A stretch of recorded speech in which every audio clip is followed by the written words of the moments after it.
నా బిడ్డలారా, మునుపటి కంటే అధికమైన మేలు మీకు కలుగజేసెదను. యెహెజ్కేలు గ్రంథము 36వ అధ్యాయము 11వ వచనము. నా పిల్లలారా, మీరెందుకు భయపడుతున్నారు? మీరెందుకు బాధపడుతున్నారు? నేను మీకు తోడైయున్నాను.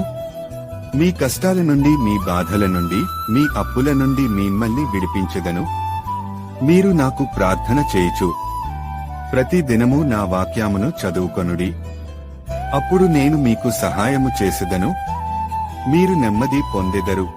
నా బిడ్డ, నీవు ఎక్కడ అవమానం పొందావో అక్కడ నీకు ఘనతను, ఎవరు నిన్ను పనికిరావన్నారో వారికి నిన్ను బట్టి సిగ్గును.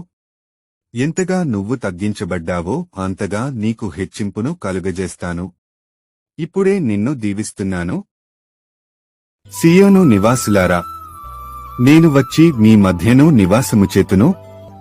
సంతోషముగా నుండి పాటలు పాడుడి. ఇదే యెహోవా వాక్కు. జకర్యా 2వ అధ్యాయం 10వ వచనం. నా బిడ్డ, నీవు నా సన్నిధిలో కన్నీరు విడిచుట చూచితిని, నీ ప్రార్థన అంగీకరించితిని గనుక భయపడకు, ఇప్పుడే నిన్ను దీవిస్తున్నాను.